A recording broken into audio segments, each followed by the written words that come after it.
Welcome back to official Akhtar Rahman sir YouTube channel.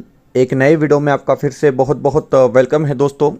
Maharashtra शिक्षक पात्रता परीक्षा महाटेट जून 2026 विषय हिंदी पेपर 1 और पेपर 2 के लिए फिर से कुछ इंपॉर्टेंट और सिलेक्टेड क्वेश्चन आज के इस वीडियो में हम आपके लिए लेकर आए हैं दोस्तों। क्योंकि महाराष्ट्र शिक्षक पात्रता परीक्षा विषय हिंदी में जिस प्रकार के प्रश्न पूछे जाते हैं दोस्तों 2020 से लेकर 2025 संपूर्ण प्रश्न पत्रिका का एनालिसिस कर हम आप लोगों के लिए कुछ इंपॉर्टेंट और सिलेक्टेड क्वेश्चन जो है हर वीडियो के माध्यम से यहाँ पर लेकर आ रहे हैं दोस्तों।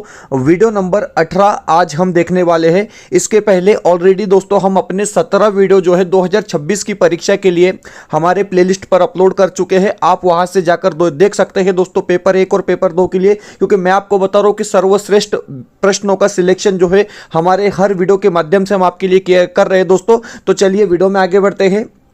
आगे बढ़ने से पहले अगर आप हमारे चैनल पर नए हो तो चैनल को सब्सक्राइब कीजिए, साथ ही साथ बेल नोटिफिकेशन को ऑन कीजिए ताकि आपको आने वाले वीडियोस के नोटिफिकेशन जो है वो आसानी से मिल पाए। और दोस्तों अगर आप हमसे जुड़ना चाहते हो तो डिस्क्रिप्शन में जाकर आपको हमारे टेलीग्राम और व्हाट्सएप चैनल को ज्वाइन कर लेना है, जहां से आपको तमाम अपडेट वक्त पर देखने के लिए मिलेंगी। साथ ही साथ अगर आप हमारे चैनल की मेंबरशिप हासिल करना चाहते हो दोस्तों तो ज्वाइन बटन को ज्वाइन कर आप हमारे चैनल की मेंबरशिप हासिल कर सकते हैं। जिससे क्या होगा कि महाराष्ट्र शिक्षक पात्रता परीक्षा महाटेट जून 2026 के लिए आपको हमारे सभी वीडियो जो है बिल्कुल फ्री में देखने के लिए मिलेंगे दोस्तों। तो अभी ज्वाइन बटन को ज्वाइन कर आप हमारे चैनल की मेंबरशिप हासिल कर सकते हैं। लाइव प्लस रिकॉर्डेड लेक्चर आपको जो है बिल्कुल फ्री में हमारे चैनल के माध्यम से देखने के लिए मिलेंगे। वीडियो को प्लीज़ लाइक कीजिए, चैनल पे नए हो दोस्तों तो चैनल को सब्सक्राइब कीजिए। सबसे बड़ी बात यह होती है दोस्तों कि हमारे चैनल के माध्यम से जो प्रश्नों का सिलेक्शन किया जाता है वो उत्कृष्ट प्रश्न होते हैं दोस्तों। यहाँ पर पहला जो प्रश्न है आपसे पूछा गया है कि सर जिस समास में पहला पद विशेषण और दूसरा पद विशेष्य होता है वह कौन सा समास है। इस प्रकार का प्रश्न है, महत्वपूर्ण प्रश्न है। जर हा प्रश्न तुम्हाला मराठीमध्ये विचारला गेला तरी सुद्धा याचा उत्तर जे असणार आहे मित्रांनो म्हणजे सेम असणार आहे। कारण मराठीमध्ये आणि हिंदीमध्ये हा प्रश्न सेम असणार आहे। आपल्याला 4 ऑप्शन्स दिलेले आहे, 4 पर्याय हमको यहां पर दिए गए हैं। तत्पुरुष समास, द्वंद्व समास, कर्मधारय समास या फिर बहुव्रीहि समास। तो देखिए दोस्तों आपसे प्रश्न पूछा गया है कि सर जिस समास में पहला पद विशेषण और दूसरा पद विशेष्य होता है वह समास होता है कर्मधारय समास। मतलब आपका विकल्प जो यहां पर सी दिया गया है, ऑप्शन सी दिया गया है, आपका बिल्कुल राइट विकल्प होगा दोस्तों। क्योंकि तत्पुरुष में क्या होता है, उत्तर पद प्रधान होता है, मतलब दूसरा पद महत्वपूर्ण होता है। द्वंद्व समास में दोस्तों दोनों पद महत्वपूर्ण होते हैं जैसे माता पिता। और बहुव्रीहि समास में क्या होता है कि कोई पद महत्वपूर्ण नहीं होता है, दोनों पद मिलकर तीसरा ही अर्थ बनता है, उसको हम बहुव्रीहि समास कहते हैं। तो आपका विकल्प जो सी यहां पर दिया गया है वही राइट आंसर होगा। ऑप्शन सी आपका सर बिल्कुल सही विकल्प यहां पर होने वाला है। चलिए अगले प्रश्न की तरफ बढ़ते हैं। आता हे बघा प्रश्न क्रमांक 2 दिलेला आहे की किस रस को रसराज कहा जाता है। अशा प्रकारे हा प्रश्न आहे। आपल्याला 4 ऑप्शन्स दिलेले आहे। सोपा प्रश्न आहे, वीर रस, हास्य रस, शृंगार रस किंवा शांती रस। तर बघा रस संदर्भात 1 मार्क म्हणजे कन्फर्म आहे। प्रत्येक परीक्षेमध्ये रस संदर्भात एक प्रश्न आलेला आहे। रस, छंद आणि अलंकार या टॉपिकवर प्रत्येक प्रश्नपत्रिकेमध्ये तुम्ही पाहून घ्या। 2020, 2021, 2024 आणि 2025च्या परीक्षेमध्ये प्रत्येक परीक्षेमध्ये पेपर 1 आणि पेपर 2 मध्ये हिंदीमध्ये हा प्रश्न विचारला गेलेला आहे कि किस रस को रसराज कहा जाता है। आपको 4 विकल्प यहां पर दिए गए हैं दोस्तों। और शृंगार रस को हम क्या कहते हैं, रसराज कहते हैं। मतलब आपका विकल्प अगर आप कहोगे सर कि विकल्प सी यहां पर क्या होगा तो बिल्कुल सही आंसर होगा दोस्तों। इसका स्पष्टीकरण भी यहां पर हम आपको दिखाना चाहेंगे दोस्तों। क्योंकि जिस प्रकार से हमने अपने नोट्स में स्पष्टीकरण ऐड किया है कि शृंगार रस को काव्य शास्त्रीय परंपरा में रसराज मतलब रसों का राजा कहा जाता है या रसपति माना जाता है। इसका स्थायी भाव रति मतलब प्रेम ओके है। आचार्य भोजराज ने शृंगार रस को सर्वश्रेष्ठ मानते हुए रसराज की संज्ञा दी है। इसके 2 मुख्य भेद है, संयोग शृंगार मतलब मिलना और वियोग शृंगार मतलब बिछड़ जाना। इस प्रकार क्या है आप रसराज के बारे में या शृंगार रस के बारे में जो है दोस्तों टोटली इंफॉर्मेशन टोटली स्पष्टीकरण यहां पर देख सकते हैं। अगले प्रश्न की तरफ बढ़ेंगे दोस्तों। प्रश्न नंबर 3, तिसरा जे प्रश्न आहे सर, प्रश्न अशा प्रकारे दिलेला आहे की हे बघा तुम्ही पाहू शकतात की किस छंद में 26 मात्राएं होती है तथा 14-12 पर यति होती है। इस प्रकार का प्रश्न आपको पूछा गया है। 4 विकल्प आपके सामने है, मैं आपको बता रहा हूं रस, अलंकार और छंद, तीनों टॉपिक से आपको एक एक प्रश्न जो है दोनों पेपर में देखने के लिए मिलेगा दोस्तों। कंफर्म है, मैं आपको बता रहा हूं कंफर्म है। यहां पर आपके पास 4 विकल्प है, वीर, सरोठा, गीतिका या छप्पय। तो देखिए दोस्तों, गीतिका में क्या होता है, 26 मात्राएं होती है, 14-12 पर यति होती है, मतलब आपका विकल्प जो 3 रहेगा, विकल्प जो सी यहां पर दिया गया है वो बिल्कुल सही आंसर होगा। क्योंकि स्पष्टीकरण की अगर आप बात करेंगे तो यहां पर स्पष्ट तरीके से बताया गया है कि गीतिका छंद की विशेषता यह है कि एक मात्रिक सममात्रिक छंद है। इसके प्रत्येक चरण में कुल 26 मात्राएं होती है। यति मतलब विराम 14 और 12 मात्राओं पर होती है। चरण के अंत में लघु गुरु मतलब आई और एस जैसा दिखने वाला सिंबल होता है, ये इसकी पहचाने आना आवश्यक है। मतलब लघु और गुरु आप किसको कहेंगे, जिसको हम आई और एस वाला सिंबल यहां पर कह सकते हैं दोस्तों, ये भी आना वहां पर जरूरी है। और इसकी प्रत्येक मात्रा जो है वो 26 मात्रा की होती है, सममात्रिक छंद इसको हम कह सकते हैं। चलिए अगले प्रश्न की तरफ बढ़ जाते हैं। प्रश्न नंबर 4, अलंकार को लेकर हमने यहां पर प्रश्न ऐड किया है। अब यहां पर जो प्रश्न है दोस्तों बिल्कुल सिंपल सी बात है, जहां उपमेय स्वयं अपना उपमान हो वह अलंकार कोणता है। जशा प्रकारे आपण मराठीमध्ये म्हणतो आई सारखी आई, शिवाजी राजासारखा शिवाजीच, अशा प्रकारे मराठीमध्ये आपण उदाहरण पाहिलेले आहेत। तशाच प्रकारे या ठिकाणी अनन्वय अलंकार म्हणजे पर्याय जे 4 असेल, ऑप्शन जे 4 दिलेला आहे आपला बरोबर उत्तर राहणार आहे। पर्याय जे 4 असेल आपला योग्य उत्तर असणार आहे मित्रांनो। कारण की जहां उपमेय की तुलना के लिए कोई दूसरा उपमान न मिले और उपमेय को ही उसका उपमान बना दिया जाए, जैसे राम से राम, सिया से सिया, मैंने कहा आई से आई, इस प्रकार क्या है आपका विकल्प जो डी अनन्वय अलंकार रहेगा वो बिल्कुल सही आंसर होगा। ऑप्शन जो डी आपका दिया गया है सर वो बिल्कुल आंसर सही आंसर यहां पर होगा। परीक्षाओं में पूछे गए प्रश्न कुछ आपके सामने हैं दोस्तों कि काकल्य वर्ण कौन सा है। अब देखिए काकल्य वर्ण को लेकर यहां पर प्रश्न पूछा गया है। मैं आपको बताना चाहूंगा दोस्तों कि हिंदी में एकमात्र वर्ण ऐसा होता है जिसको हम काकल्य वर्ण कहते हैं। और यहां पर 4 विकल्प आपके सामने हैं। मैं सही आंसर की अगर आप बात करूंगा दोस्तों तो हो वर्ग क्या हो वर्ण क्या होता है दोस्तों, हमारा काकल्य वर्ण होता है। और अकेला एक ही वर्ण है, याद रखेंगे, ज्यादा सोचने की जरूरत नहीं है। आपको पता होना चाहिए कि हिंदी वर्णमाला में केवल हो को काकल्य वर्ण माना जाता है। मतलब आपका विकल्प जो हो यहां पर दिया गया है वो बिल्कुल सही आंसर होगा। अगले प्रश्न की तरफ बढ़ते हैं। प्रश्न नंबर 6, चलिए प्रश्न नंबर 6। अब देखिए दोस्तों क्वेश्चन नंबर 6 आपकी स्क्रीन पर है। आपसे पूछा गया है सर कि संकल्प में उपसर्ग है। उपसर्ग क्या होता है, हमने आपको बताया सर कि उपसर्ग क्या होता है। उपसर्ग जो है शब्द की शुरुआत में लगता है। प्रत्यय क्या होता है, तो प्रत्यय जो होता है दोस्तों वो शब्द के आखिर में लगता है। मराठीमध्ये सुद्धा सेम कन्सेप्ट आहे आणि हिंदीमध्ये सुद्धा सेम आहे। आता संकल्प प्रश्न जर तुम्हाला मराठीमध्ये सुद्धा दिला तरी पण याचं उत्तर सेम राहणार आहे आणि हिंदीमध्ये जर प्रश्न विचारला तरी उत्तर सेम असणार आहे। या ठिकाणी सम म्हणजे ऑप्शन जे डी असेल, पर्याय जे 4 दिलेला आहे आपला बरोबर उत्तर राहणार आहे। कारण या ठिकाणी सम उपसर्गचा वापर झालेला आहे, म्हणजे ऑप्शन जे डी असेल, पर्याय जे 4 दिलेला आहे आपला योग्य उत्तर असणार आहे। त्यानंतर प्रत्यय संदर्भात प्रश्न आलेला आहे बघा। प्रत्यय संदर्भात प्रश्न या ठिकाणी विचारलेला है। प्रश्न है कि मिठास शब्द में किस प्रत्यय का प्रयोग हुआ है। इस प्रकार का प्रश्न आपको पूछा गया है। 4 विकल्प आपके सामने है दोस्तों। तो बिल्कुल सिंपल सी बात है कि यहां पर आस प्रत्यय का प्रयोग हुआ है दोस्तों।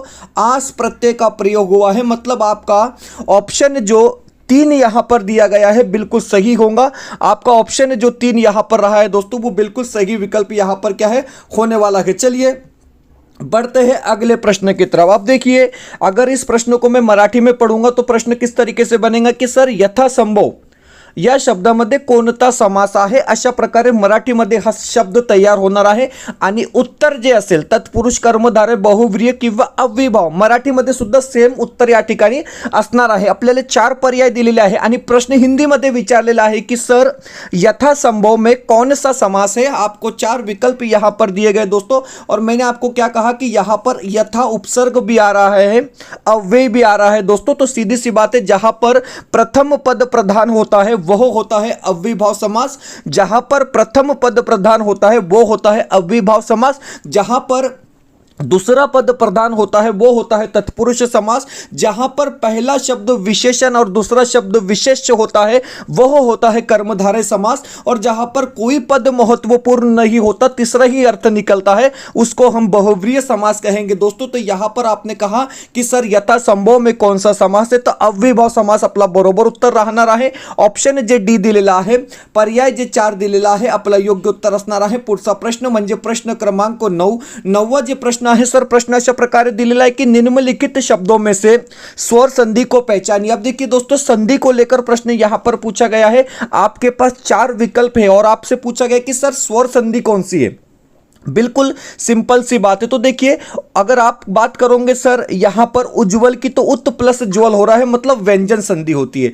पहला आपका क्या हो जाएगा, व्यंजन संधि हो जाएगा। दिक प्लस दर्शन मतलब दिग्दर्शन, तो दूसरा भी उदाहरण क्या है आपका व्यंजन संधि का है। और यहां पर सद्य गति मतलब सत्य प्लस गति, तो तीसरा भी उदाहरण आपका क्या है, व्यंजन संधि का है। लेकिन पुस्तक प्लस आलय, अगर आप बात करेंगे दोस्तों पुस्तक प्लस आलय की, तो यहां पर आपका जो है स्वर से स्वर मिल रहा है दोस्तों, स्वर से स्वर मिल रहा है, क्योंकि यहां पर अ जो है दोस्तों वो आ से मिल रहा है, तो स्वर संधि का उदाहरण यहां पर हो रहा है। मतलब आपका विकल्प 1 जो रहेगा, ऑप्शन 1 जो रहेगा दोस्तों, वो बिल्कुल सही विकल्प यहां पर क्या है, स्वर संधि के लिए होने वाला है। इसका स्पष्टीकरण अगर आप देखेंगे दोस्तों, तो साफ साफ तौर पर आपको बताया गया है कि इसका संधि विच्छेद पुस्तक प्लस आलय, क्योंकि क के बाद ओ निकलता है और आलय का आ जुड़ता है, मतलब ओ प्लस आ इक्वल आ है। ओके, जो दीर्घ स्वर संधि का उदाहरण है। अन्य विकल्प जिस तरीके से हमने देखा कि सत्य गति मतलब सत्य प्लस गति व्यंजन संधि, दिक्दर्शक मतलब दिक् प्लस दर्शन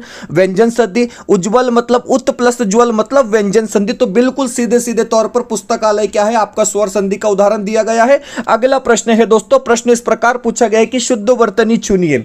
मराठीमध्ये सुद्धा तुम्हाला प्रश्न विचारला जातो, लेखन नियमानुसार शुद्ध शब्द निवडा किंवा अशुद्ध शब्द कोणता, तर हे बघा वर्तनी के हिसाब से सही शब्द का चुनाव कीजिए। इस प्रकार का प्रश्न यहां पर आपको पूछा गया है। बिल्कुल सिंपल सी बात है कि आशीर्वाद कहां पर सही से लिखा गया है दोस्तों, तो यहां पर आशीर्वाद जो है आपका पहला सही होगा। ऑप्शन 1 जो रहेगा वो बिल्कुल सही विकल्प आपका होगा दोस्तों। वीडियो बेहतर लगता है तो प्लीज वीडियो को लाइक कीजिए। चैनल पे नए हो दोस्तों तो चैनल को सब्सक्राइब कीजिए। डिस्क्रिप्शन में हमारे टेलीग्राम और व्हाट्सएप चैनल की लिंक दी गई है, वहां से आप हमारे टेलीग्राम और व्हाट्सएप चैनल को ज्वाइन कर सकते हैं दोस्तों। साथ ही साथ अगर आप हमारे चैनल की मेंबरशिप हासिल करना चाहेंगे, मैं आपको बता रहा हूं बड़ा इंपॉर्टेंट आप लोगों के लिए दोस्तों, क्योंकि आप हमारे लाइव प्लस रिकॉर्डेड लेक्चर जो है वो बिल्कुल फ्री में देख सकते हैं। तो अभी ज्वाइन बटन को ज्वाइन कर आप हमारे चैनल की मेंबरशिप हासिल कर लेंगे दोस्तों। हिंदी में आपने अपने 25 नंबर फिक्स समझ लेना है दोस्तों। मैं आपको बता रहा हूं कि 30 में से 25 नंबर आपने आज अपने कंफर्म कर लेना है। ज्वाइन बटन को ज्वाइन कर आप हमारे चैनल की मेंबरशिप हासिल कर सकते हैं दोस्तों। यहां से आपको महाराष्ट्र शिक्षक पात्रता परीक्षा महाटेट 2026 के टोटली वीडियो जो है वो बिल्कुल फ्री में देखने के लिए मिलेंगे। तो अभी ज्वाइन बटन को ज्वाइन कर आप हमारे चैनल की मेंबरशिप हासिल कर सकते हैं। वीडियो को प्लीज लाइक कर लेंगे और चैनल को अगर अभी तक सब्सक्राइब नहीं किया है तो चैनल को सब्सक्राइब कर लेंगे दोस्तों, क्योंकि महाराष्ट्र शिक्षक पात्रता परीक्षा आपको इस बार पास होना अनिवार्य है दोस्तों। जरूरी मैं आपको बता रहा हूं कि आपका रिजल्ट जो है दोस्तों वो पास का ही आएगा। चलिए बढ़ते हैं अगले प्रश्न की तरफ, प्रश्न नंबर 11। ओके पुढचा प्रश्न हे बघा, प्रश्न दिलेला है कि करपट का तद्भव रूप क्या है। अब देखिए तत्सम और तद्भव में फर्क आपको पता है, मैंने कई बार बताया आपको दोस्तों कि तत्सम क्या होते हैं मराठीमध्ये सुद्धा आणि हिंदीमध्ये सुद्धा, म्हणजे संस्कृतचे जे शब्द आहे, जशा प्रकारे करपट एक संस्कृत शब्द आहे, मराठीमध्ये किंवा हिंदीमध्ये हा शब्द जशाच्या तशा वापरला जातो, तर हा झाला तत्सम रूप। आणि जर करपट हाच शब्द हिंदी किंवा मराठीमध्ये बदलून आला तर हा झाला तद्भव। तर करपट हा एक संस्कृत शब्द आहे, म्हणजे तत्सम शब्द आहे, आणि यासाठी योग्य तद्भव रूप कोणता, तर कपड़ा।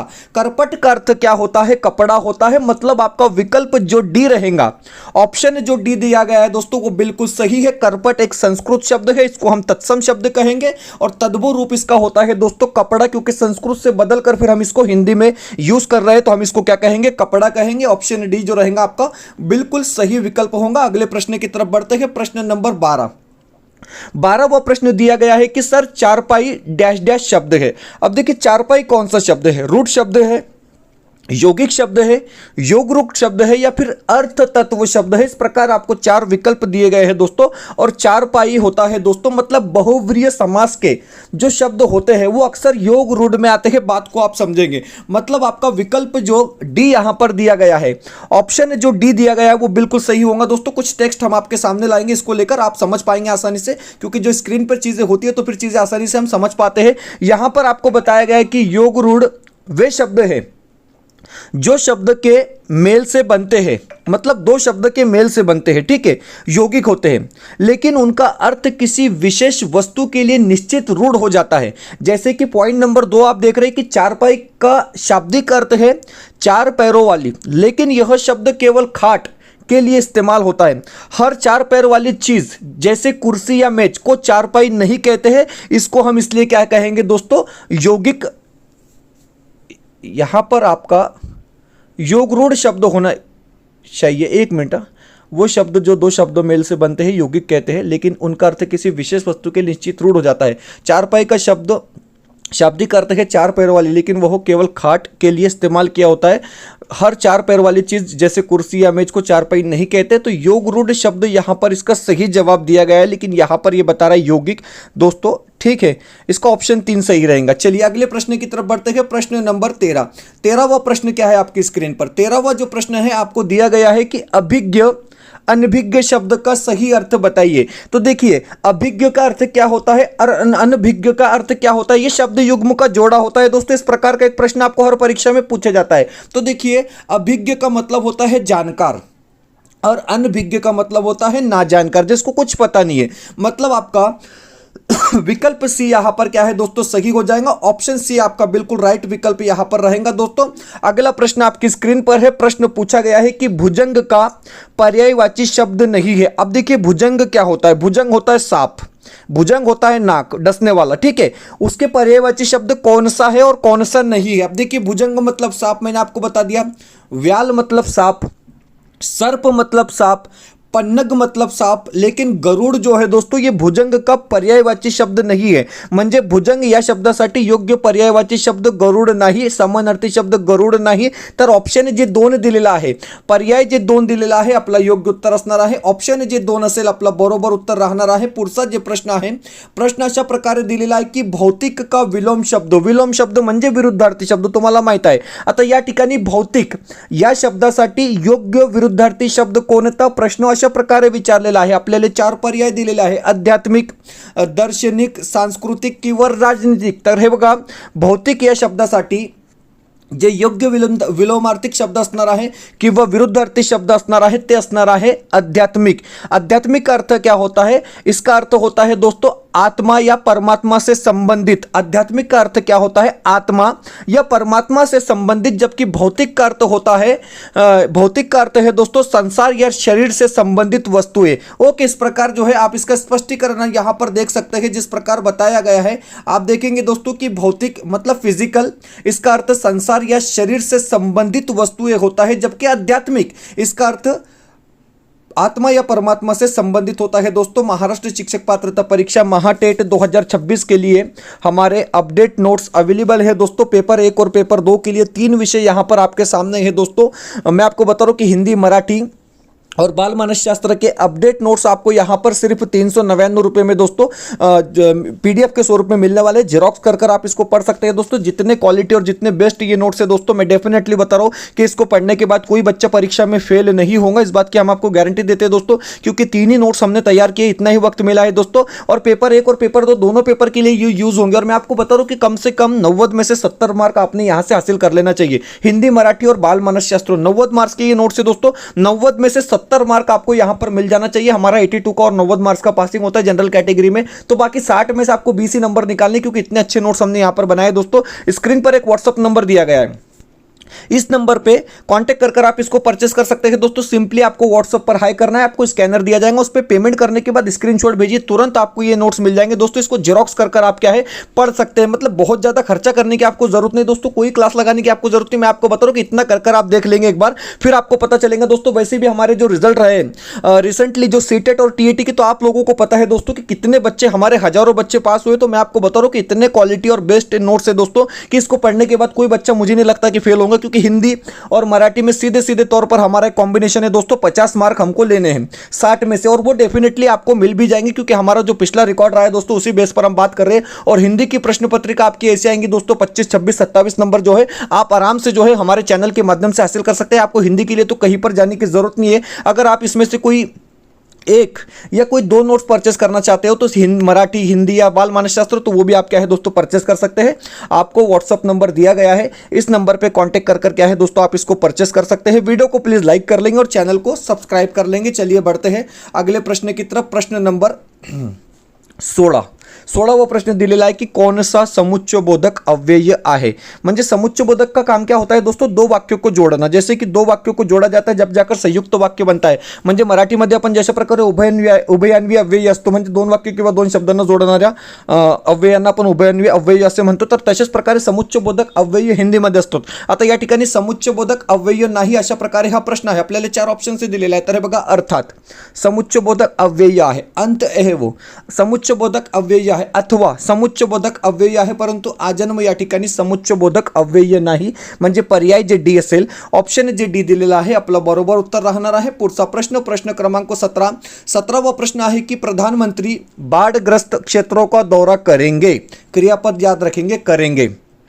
वाक्य में कौन सा काल है पूछा गया आपको। अब देखिए प्रधानमंत्री बाढ़ ग्रस्त क्षेत्र का दौरा करेंगे, इस प्रकार का वाक्य दिया गया है तो डेफिनेटली बात तो हो रही है भविष्य काल की। तो जहां पर सामान्य भूतकाल दिख रहा है कट कर दो, जहां पर सामान्य वर्तमान काल दिख रहा है कट कर दो, क्योंकि बात हो रही है भविष्य की। तुक्का लगाने का तरीका, अब यहां पर एक तो आपको सामान्य भविष्य काल लगाना है या सभ्यव भविष्य काल लगाना है, लेकिन यहां पर चीजें निश्चित है। प्रधानमंत्री बाढ़ग्रस्त क्षेत्र का दौरा करेंगे कंफर्म है, तो आपको सामान्य भविष्य काल बताना है। मतलब आपका विकल्प 1 जो रहेगा, पर्याय जो 1 रहेगा दोस्तों, वो बिल्कुल सही विकल्प यहां पर क्या है होने वाला है। अगले प्रश्न है दोस्तों बिल्कुल सिंपल प्रश्न है, और कारक को लेकर भी एक प्रश्न आपको पूछा जाएगा। मैंने आपको बताया रस, छंद, अलंकार, कारक, ये 4 नंबर आपके फिक्स है। प्रत्यय, उपसर्ग, ये 6 नंबर आपके फिक्स है। समास, संधि 7 और 8, ये 8 नंबर आपके फिक्स हो गए दोस्तों, क्योंकि एक भी क्वेश्चन तत्सम, तद्भव 9, 10, ये 10 मार्क्स आपके फिक्स हो गए। इसको छोड़कर प्रश्न नहीं आएगा। अब देखिए यहां पर प्रश्न है कि ने किस कारक का चिन्ह है, तो देखिए दोस्तों ने किस कारक का चिन्ह है, कर्ता ने इसका चिन्ह है, कर्म को किसका है, कर्म का है। तो यहां पर कर्ता की बात हो रही है, तो आपका विकल्प 1 जो रहेगा बिल्कुल सही होगा। ऑप्शन 1 जो रहेगा दोस्तों वो बिल्कुल राइट विकल्प आपका यहां पर क्या है होने वाला है। अगला प्रश्न आपकी स्क्रीन पर है सर। प्रश्न पूछा गया है कि प्रेमचंद के अपूर्ण उपन्यास का नाम क्या है, क्योंकि अपूर्ण उपन्यास इसलिए कहा जाता है कि उनकी मौत हो गई थी दोस्तों और उपन्यास पूरा नहीं हुआ था, इसलिए इसको अपूर्ण उपन्यास कहते हैं। 4 ऑप्शन आपकी स्क्रीन पर है, गबन, प्रेमाश्रय, मंगलसूत्र और निर्मला। तो देखिए प्रेमचंद के अपूर्ण उपन्यास का नाम क्या है दोस्तों, तो मंगलसूत्र है। मतलब आपका विकल्प सी जो रहेगा वो सही आंसर होगा। ऑप्शन सी जो रहेगा आपका वो बिल्कुल राइट विकल्प यहां पर क्या है होने वाला है। अगला प्रश्न आपकी स्क्रीन पर है सर। प्रश्न पूछा गया है, आप देख सकते हैं कि करबला के रचनाकार कौन है, करबला के रचनाकार कौन है, इस प्रकार का प्रश्न आपको पूछा गया है। विकल्प आपके सामने है, बेचैन शर्मा उग्र, राही मासूम रजा, प्रेमचंद जी या फिर प्रभा खेतान। इस प्रकार आपको 4 विकल्प दिए गए हैं दोस्तों। और याद रखिए कि करबला के जो रचनाकार हैं वो भी प्रेमचंद जी है, मुंशी प्रेमचंद जी है, जिनको कलम का सिपाही कहा जाता है। मतलब आपका विकल्प सी जो रहेगा वो बिल्कुल सही आंसर होगा। ऑप्शन सी जो रहेगा सर आपका बिल्कुल राइट विकल्प यहां पर क्या है होने वाला है। तो दोस्तों आप देख सकते हैं आपकी स्क्रीन पर महाटेट जून 2026 के लिए हमारे अपडेट क्वेश्चन सेट अवेलेबल है दोस्तों। हमने यहां पर 2 पार्ट कर दिए, पेपर 1 के लिए अलग और पेपर 2 के लिए अलग, ठीक है। पेपर 1 में हमारे पास आपको 5 सब्जेक्ट देखने के लिए मिलेंगे दोस्तों, जिसमें हिंदी की 10 प्रश्न पत्रिका है, मराठी की 10 प्रश्न पत्रिका, बाल मानसशास्त्र की 10 प्रश्न पत्रिका है, परिसर अभ्यास और गणित विषय की 10 प्रश्न पत्रिका है। टोटल 50 क्वेश्चन सेट जो है दोस्तों आपको 499 रुपए में यहां पर पेपर 1 के लिए दिए जा रहे हैं। मतलब 100 रुपए में आप किसी एक सब्जेक्ट के 10 क्वेश्चन पेपर यहां से परचेस कर सकते हैं। उसी के साथ पेपर 2 के लिए आपको हिंदी के 10 क्वेश्चन सेट, मराठी के 10 क्वेश्चन सेट, बाल मानस शास्त्रों व अध्यापन शास्त्रों मतलब चाइल्ड डेवलपमेंट एंड पेडागोजी के लिए 10 प्रश्न पत्रिकाएं दी जाएंगी, और समाज शास्त्रों मतलब एसएसटी के लिए आपको 10 क्वेश्चन सेट दिए जाएंगे दोस्तों। इसका भी प्राइस हमने यहां पर 40 क्वेश्चन सेट का 399 रुपए रखा है। ओके और टोटल अगर आप पेपर 1 और पेपर 2 के सारे क्वेश्चन सेट लेना चाहते हैं दोस्तों तो 699 रुपए में आपको ये कॉम्बो पैक यहां पर दिया जाएगा। करीब करीब ये कितना होता है, 900 रुपए होता है। 200 रुपए की छूट यहां पर आपको दी जाएंगी दोस्तों, और एक लिमिटेड ऑफर है। व्हाट्सअप नंबर भी यहां पर आपको दिया गया है दोस्तों, इस नंबर पर कॉन्टेक्ट कर आप इसको परचेस कर सकते हैं। क्वेश्चन सेट्स आपको पीडीएफ के स्वरूप में मिलेंगे, नोट नीचे दी गई है दोस्तों। तो मैं आपको बता रहा हूं कि जिस प्रकार से परीक्षा परिषद अपनी प्रश्न पत्रिका तैयार करता है दोस्तों टीईटी की, बिल्कुल उसी चीजों को ध्यान में रखकर, उसी डिफिकल्टी लेवल को ध्यान में रखकर हमने ये प्रश्न पत्रिका यहां पर बनाई है दोस्तों। मैं आपको बता रहा हूं कि अगर इस प्रश्न पत्रिका से अगर आप पास होते हैं दोस्तों तो डेफिनेटली 10 नंबर आपको जो है आपको 21 जून की परीक्षा में ज्यादा मिलेंगे इस परीक्षा से, क्योंकि जिस प्रकार के क्वालिटी क्वेश्चन हमने इस प्रश्न संच में ऐड किए दोस्तों, एक भी बोगस क्वेश्चन आपको यहां पर नजर नहीं आएगा। और हर क्वेश्चन सेट में आपको सेपरेट आंसर की भी जो है दोस्तों डाली गई है। आप बिल्कुल अपनी पढ़ाई जो है बिल्कुल एकदम नियोजन के साथ पद्धतिशीरपने से यहां से कर सकते हैं दोस्तों। तो व्हाट्सअप नंबर दिया गया है, इस नंबर पे कांटेक्ट कर आप क्या है इसको परचेस कर लेंगे दोस्तों। फिलहाल वीडियो में इतना ही, मिलते हैं नए वीडियो में बेहतर अपडेट के साथ।